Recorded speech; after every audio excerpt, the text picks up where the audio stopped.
अगर सर्वेइंग का ये दो रूल आपने अच्छी तरह समझ लिया तो आप सर्वेइंग में बहुत बड़ी गलतियों से बच सकते हैं। चाहे आप ऑटो लेवल यूज करें या टोटल स्टेशन या डीजीपीएस, ये दो प्रिंसिपल हर जगह अप्लाई होते हैं।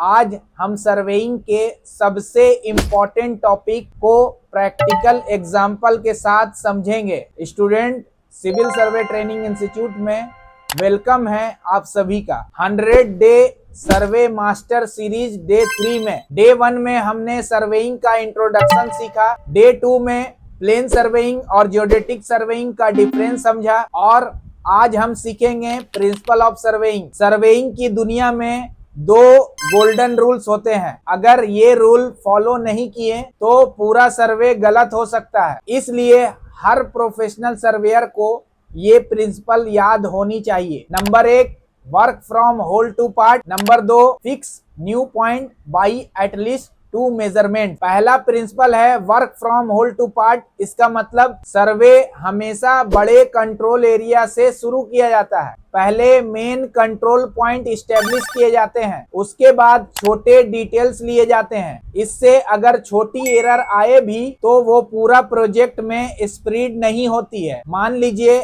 आपको एक स्कूल बिल्डिंग का लेआउट बनाना है। अगर बिना कंट्रोल पॉइंट के डायरेक्टली काम शुरू कर देंगे तो बिल्डिंग की पोजीशन शिफ्ट हो सकती है, लेकिन अगर कंट्रोल पॉइंट फिक्स कर लेंगे तो पूरा लेआउट एक्यूरेट रहेगा। दूसरा प्रिंसिपल है fix new point by at least 2 measurements. इसका मतलब किसी भी नए पॉइंट को सिर्फ एक मेजरमेंट से कंफर्म मत कीजिए, कम से कम 2 इंडिपेंडेंट पॉइंट से मेजरमेंट वेरीफाई कीजिए। इसी से सर्वे की एक्यूरेसी बढ़ती है। फील्ड में हम किसी भी एक पॉइंट को एक्सेप्ट नहीं करते हैं, हम क्रॉस चेक करते हैं। इसी वजह से प्रोफेशनल सर्वेयर्स की एक्यूरेसी हाई होती है। कॉमन मिस्टेक ये है, स्टूडेंट की सबसे बड़ी गलती है बिना वेरिफिकेशन के सर्वे कंप्लीट कर देना या कंट्रोल पॉइंट को इग्नोर कर देना।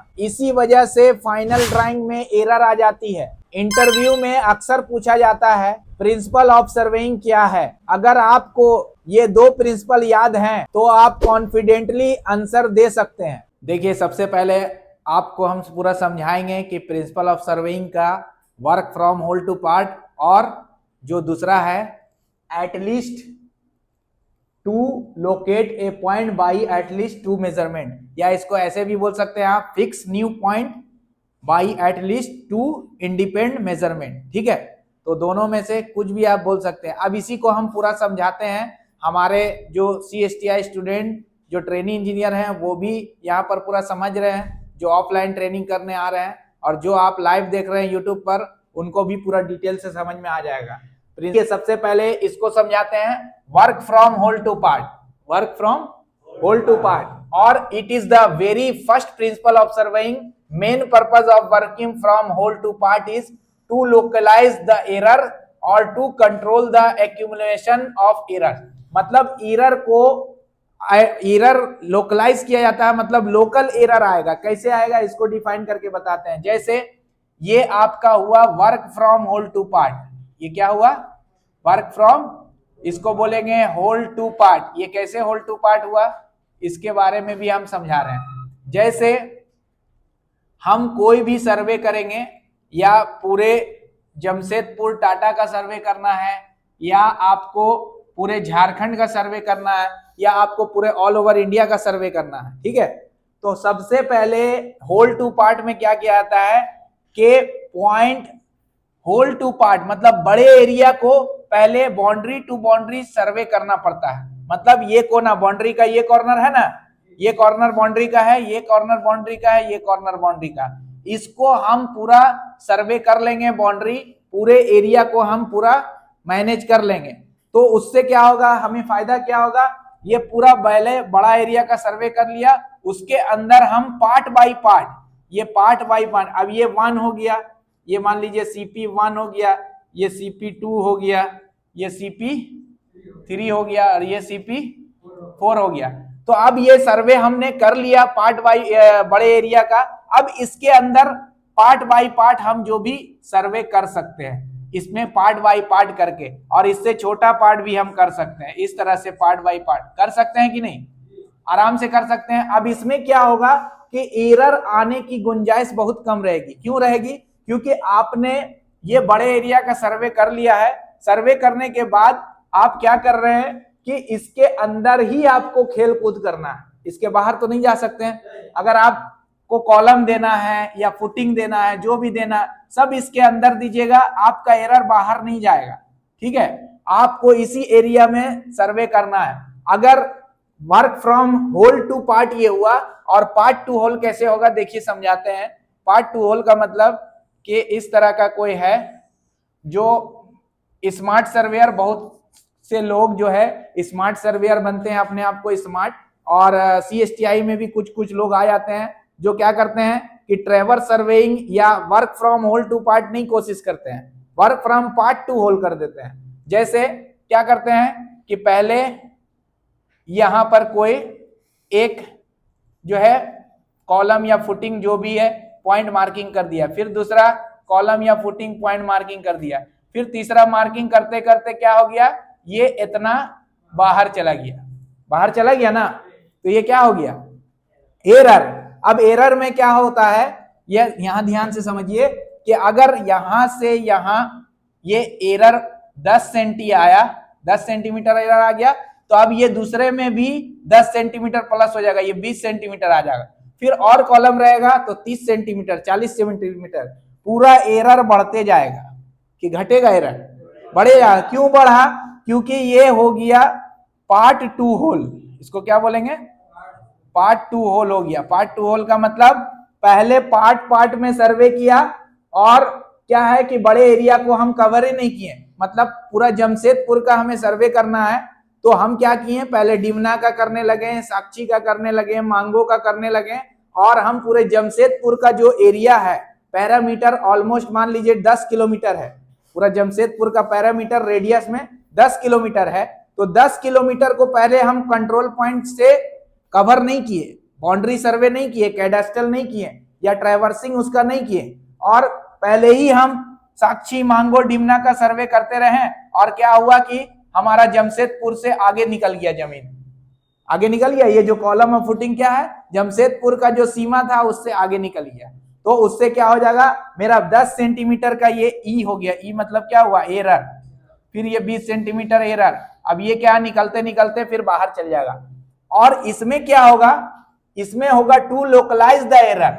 लोकलाइज एरर मतलब अब कोई भी एरर आएगा इसमें, क्योंकि मेरा कंट्रोल नेटवर्क बना हुआ है, कंट्रोल पॉइंट पूरा क्या हुआ है, बना हुआ है। अब जो भी एरर आएगा तो इसी के अंदर रहेगा, इसके अंदर एरर रहेगा तो हम एडजस्ट कर देते हैं। जैसे हम आप लोग को मिसाल से बताते हैं कि अगर कोई जमीन हमने खरीदा, ठीक है, तो मान लीजिए कि कोई भी जमीन हमने खरीद लिया, खरीदने के बाद हम पहले यहां से कॉलम फुटिंग देना स्टार्ट करेंगे, फिर यहां देंगे, फिर यहां देंगे, तो ये जमीन पर निकल जाएगा। सबसे पहले क्या है, मेन मेथड होता है कि कॉर्नर का यहां पर कॉलम का सेंटर लाइन मार्किंग किया जाता है, ठीक है, चारों तरफ से हम कॉर्नर कॉर्नर का सेंटर लाइन मार्किंग कर लेंगे, फिर बीच में जितना भी हम पॉइंट देंगे, अगर बीच में 10 mm 20 mm आगे पीछे रहेगा तो मेरे ही जमीन में एरर आया, किसी के निकला नहीं ना, किसी में गया नहीं, तो इसी को बोलते हैं work from whole to part.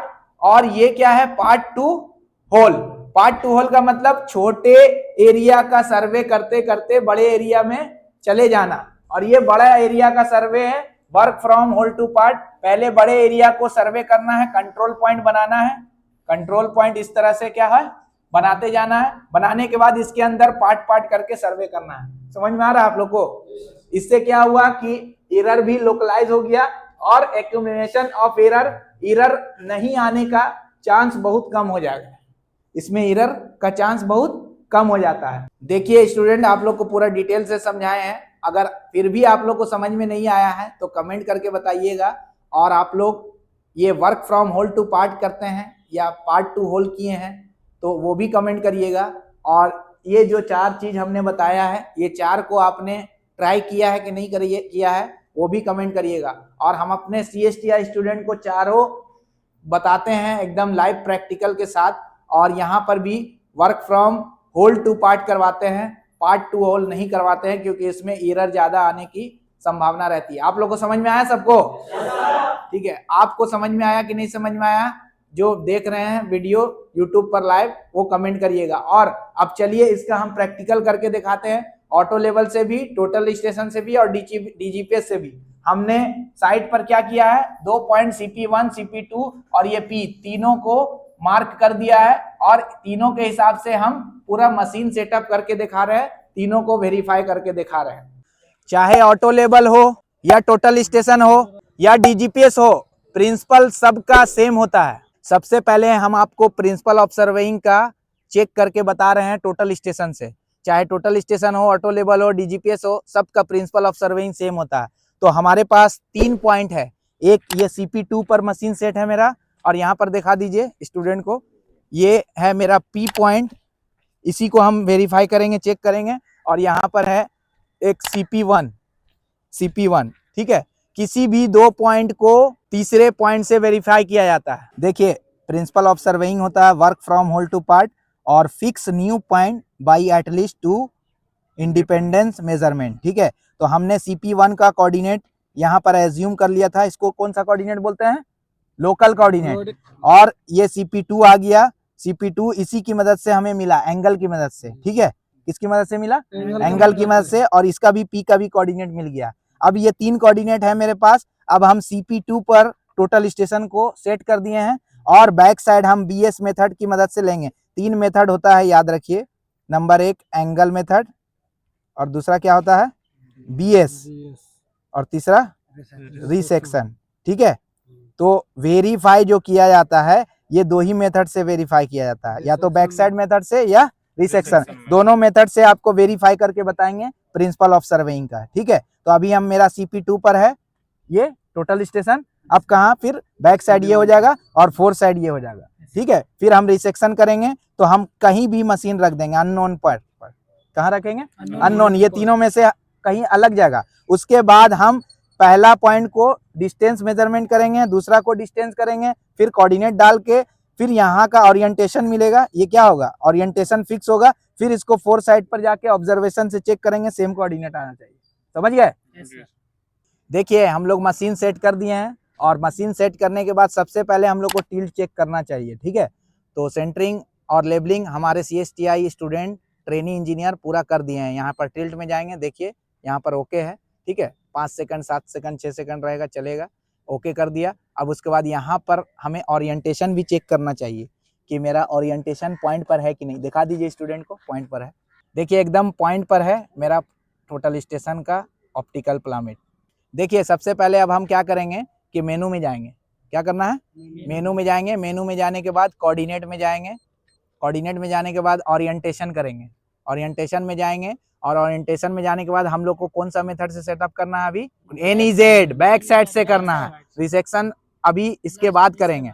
तो अजीमुत तो करना नहीं है हमें, BSAZ मतलब अजीमुत होता है। तो यहाँ का कोऑर्डिनेट हम डालेंगे, कहाँ का, 2 का। तो हम लोग के पास है ऑलरेडी, इसमें सेव कर लिया है, F1 से लोड करेंगे, और देखिए 2 है ना, तो 2 पर हम इंटर करेंगे। एक बार नोट करके मिला लीजिए, 5011.418 3000 100.228 सब सही है। इंस्ट्रूमेंट हाइट यहाँ का आप डाल दीजिए, इंस्ट्रूमेंट हाइट तो डालना होगा ना, सब जगह का चेंज होता है। चलिए इंस्ट्रूमेंट हाइट डाल के दिखा रहे हैं।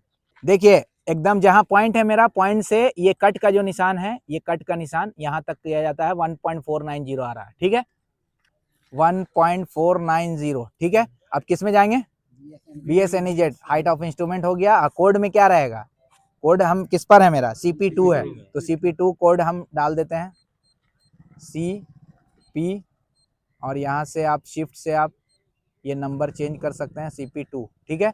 और ऑपरेटर का जो भी नाम रहेगा वो डालना है, और यहाँ पर BSNEZ में जाना है, और NEZ में जाने के बाद अब वहाँ का कोऑर्डिनेट डालेंगे, किसका, 1 का। लोड में जाएंगे और 1 का मेरे पास है 5000 3100, ठीक है। ओके करेंगे, क्या करेंगे, ओके करेंगे। अब ये अजीमुत बता दिया, ठीक है। इस पॉइंट से ये पॉइंट का बैक बियरिंग, वहां से 4 बियरिंग 100 0 डिग्री 0 मिनट 0 सेकंड था, और यहाँ इस पॉइंट से वो पॉइंट क्या होगा, 180 डिग्री आना चाहिए।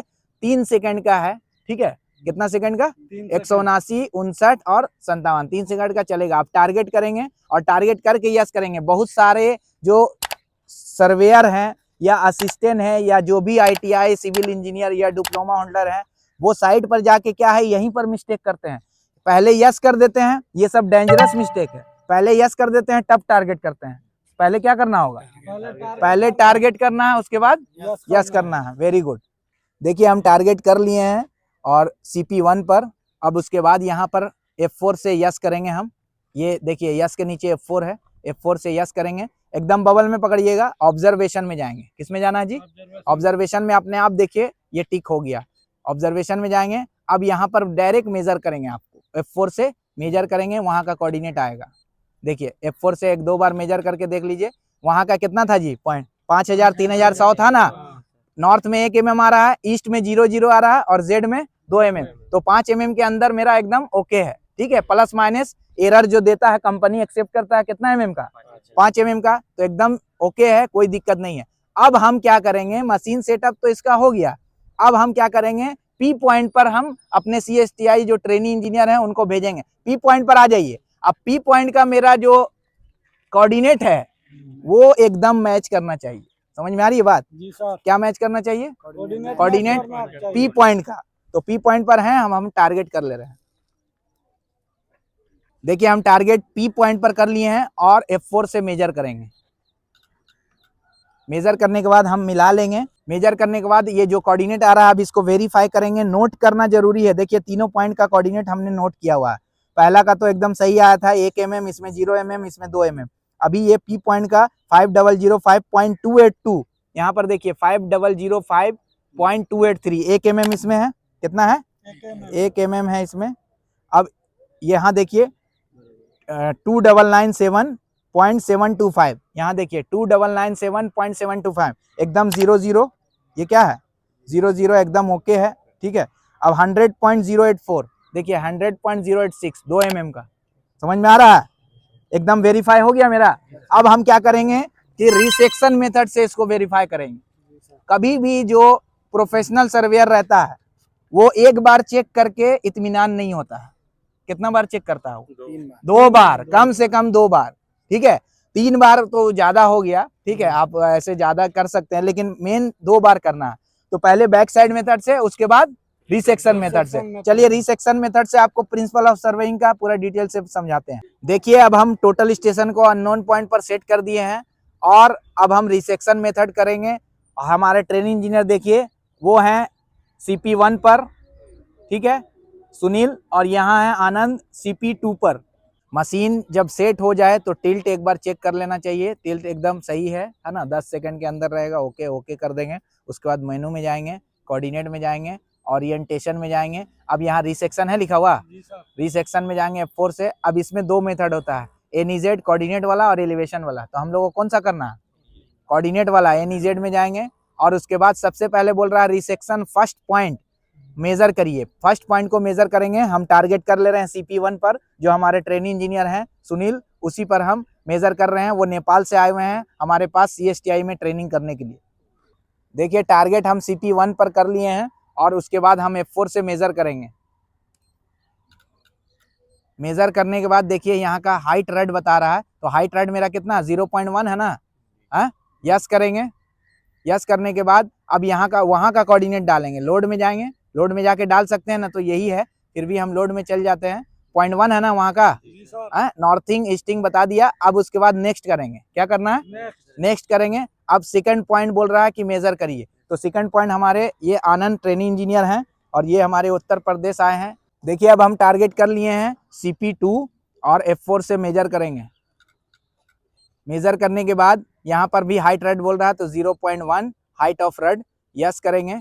यस करने के बाद अब यहाँ सेकंड पॉइंट का उसका कोऑर्डिनेट हमें डालना है। लोड में जाएंगे, वो पॉइंट नंबर 2 है ना, 2 को सिलेक्ट करेंगे और यहाँ 2 का कोऑर्डिनेट आ गया है। अब कैलकुलेट करेंगे कि नेक्स्ट करेंगे, कैलकुलेट करेंगे। F4 से कैलकुलेट करेंगे। यहाँ का कोऑर्डिनेट दे दिया जहाँ टोटल स्टेशन सेट है आपका, जहाँ टोटल स्टेशन सेट है वहां का, मतलब ये अननोन पॉइंट का कोऑर्डिनेट मिल गया।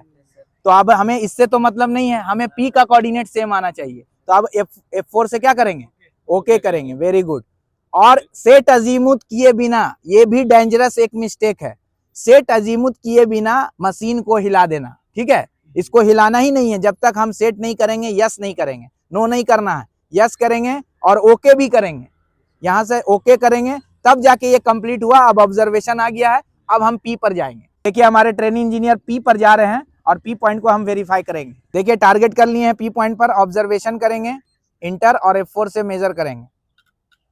मेजर करने के बाद कोऑर्डिनेट मैच करेंगे। लाइए देखिए कोऑर्डिनेट हमारा नोट किया हुआ है। देखिए पी पॉइंट का कोऑर्डिनेट यहाँ पर दिखा रहा है 5005.284, 5005.282, 2 mm आया। 2997.725 ईस्ट है, 2997.723, 2 mm, 100.084, 100.084, एकदम 00 आ गया। समझ में आया? देखिए अब टोटल स्टेशन का आपको प्रिंसिपल ऑफ सर्वेइंग बता दिए हैं। अब हम डीजीपीएस का बता रहे हैं कि कैसे प्रिंसिपल ऑफ सर्वेइंग डीजीपीएस में इस्तेमाल करना है। देखिए अब डीजीपीएस से हम लोग सबसे पहले क्या लेंगे, CP1 का कोऑर्डिनेट ले लेंगे, उसके बाद CP2 का लेंगे, फिर P का लेंगे। तो चलिए दिखाइए स्टूडेंट का। देखिए सबसे पहले हम क्या करेंगे, पॉइंट सर्वे में जाएंगे। पॉइंट सर्वे में जाने का सेटअप तो करना ही है आपको। सेटअप का वीडियो आप मेरे चैनल पर जाके देख सकते हैं। ये पॉइंट 1 जाएंगे और पॉइंट 1 जाने के बाद यहाँ पर एकदम आपको ये टिक कर देना है। टिक करने के बाद यहाँ पर कोड में क्या डालेंगे, CP1, ठीक है।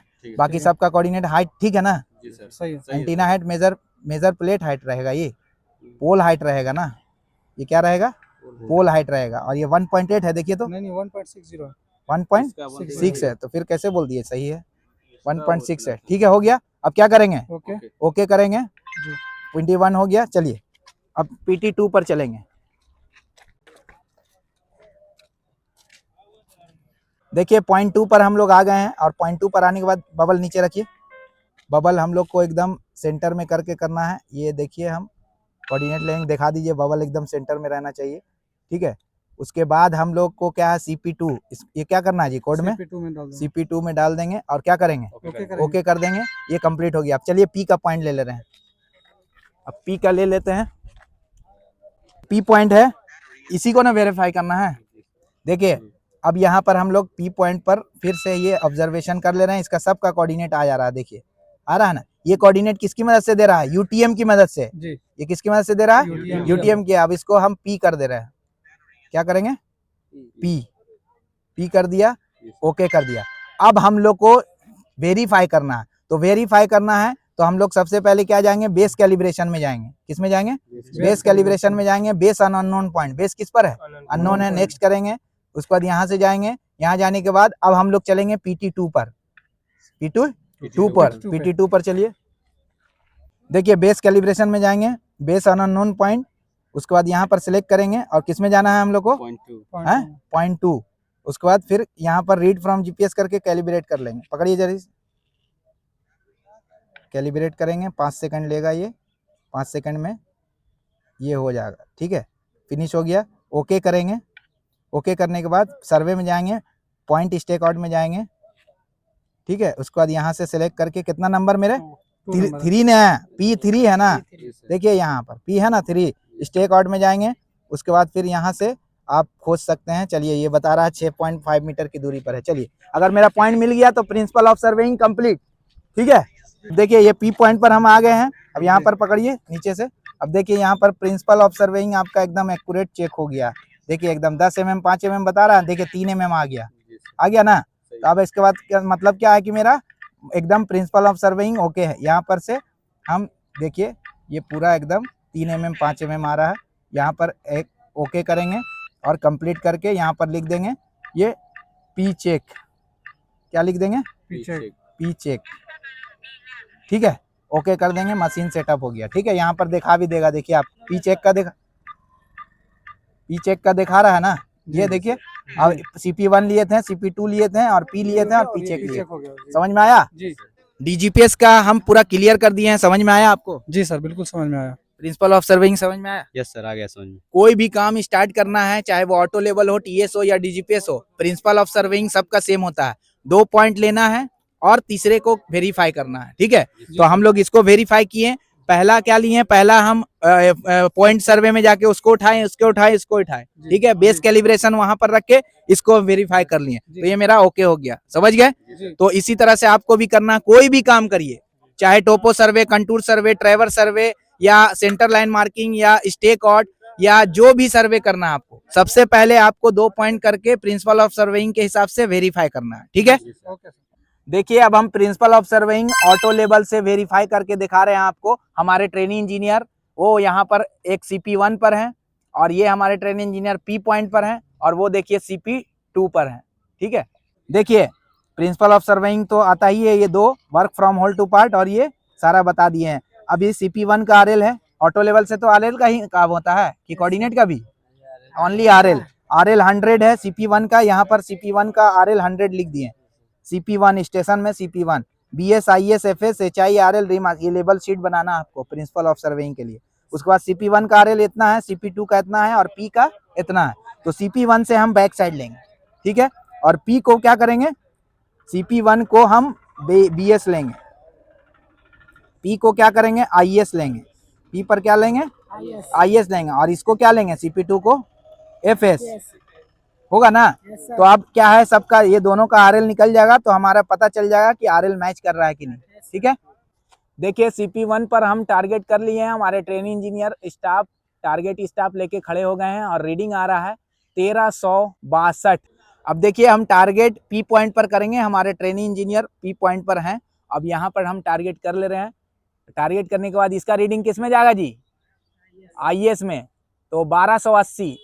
देखिए अब हम टारगेट P पॉइंट पर तो कर लिए थे, अब हम इसके 5 देखिए 1.135 पर कट रहा है 1135 पर। देखिए अब कैलकुलेशन करेंगे, RL प्लस BS HI का फॉर्मूला क्या होता है जी, RL प्लस BS, तो 101.362 यही ना होगा। RL से BS प्लस करेंगे HI निकल जाएगा। अब HI से हम लोग क्या करेंगे कि माइनस करेंगे, HI से ये भी माइनस होगा और HI से ये भी माइनस होगा कि नहीं, दोनों माइनस होगा तो दोनों का RL हमें मिलेगा। तो चलिए इसको इससे माइनस करिए, कितना आ रहा है। आप लोग भी जो स्टूडेंट देख रहे हैं इसको इससे माइनस करके बताइए कितना RL आ रहा है, कमेंट करिए। देखिए अब क्या है कि हम लोग को इसको इससे माइनस करेंगे। ये किसका था जी, ये किसका पॉइंट था, ये P का था ना, तो स्टेशन में क्या लिख देंगे P लिख देंगे, रिमार्क्स में भी P लिख देते हैं। और उसके बाद ये किसका था CP2, यहाँ भी CP2 लिख दे रहे हैं। ऐसे यहाँ पर लिखना है कि ग्राउंड CP2 कहाँ पर है रिमार्क्स में। तो अब हम RL लिखेंगे, इसका इससे माइनस किए कितना RL आया 100.082, ठीक है। अब उसके बाद इसको इससे माइनस किया कितना आया 100.227। तो अब देखिए कितना है 082, मेरा कितना है 084, 2 mm का डिफरेंस आ रहा है। ये कितना 100.227 228 1 mm का वेरीफाई हो गया। इसी को बोलते हैं प्रिंसिपल ऑफ सर्वेइंग। अब आप लोग इसको प्रैक्टिस करिए पूरा। आज हमने सर्वेइंग का सबसे इम्पोर्टेंट प्रिंसिपल को समझा। अगले वीडियो यानी डे 4 में हम सीखेंगे क्लासिफिकेशन ऑफ सर्वेइंग और अलग अलग सर्वे मेथड। देखिए बहुत सारे CSTI स्टूडेंट और जो भी वीडियो देखते हैं पूरा ऑल ओवर वर्ल्ड से, तो वो चैनल को सब्सक्राइब नहीं करते हैं, वीडियो देखते हैं सब्सक्राइब नहीं करते हैं। तो जरूर हाँ मेरे चैनल को सब्सक्राइब कीजिएगा, बहुत इंपॉर्टेंट टॉपिक पर हम वीडियो डालते हैं। और ये आप 100 डे सर्वे मास्टर सीरीज का अगर आपने पूरा वीडियो देख लिया तो हम 100% गारंटी के साथ कहते हैं कि सर्वे की दुनिया में आपको कोई भी दिक्कत नहीं होगा, काम करने में और किसी भी चीज में दिक्कत नहीं होगा। स्टूडेंट आप लोग कमेंट करके बताइएगा, एक इंटरव्यू क्वेश्चन आपसे पूछते हैं कि what are the 2 principle of surveying. एक क्वेश्चन और है आपसे, अगर आप सर्वे करते वक्त वेरिफिकेशन नहीं करेंगे तो क्या प्रॉब्लम हो सकती है। अपना आंसर कमेंट में जरूर लिखिए, मैं हर कमेंट पढ़ूंगा और रिप्लाई भी दूंगा। CSTI में हम स्टूडेंट को सिर्फ थ्योरी नहीं पढ़ाते हैं, ग्राउंड प्रैक्टिकल भी कराते हैं। तो चैनल को सब्सक्राइब कीजिएगा, अपने दोस्तों के साथ शेयर कीजिएगा। और चलिए मिलते हैं डे 4 में। Major your future with CSTI।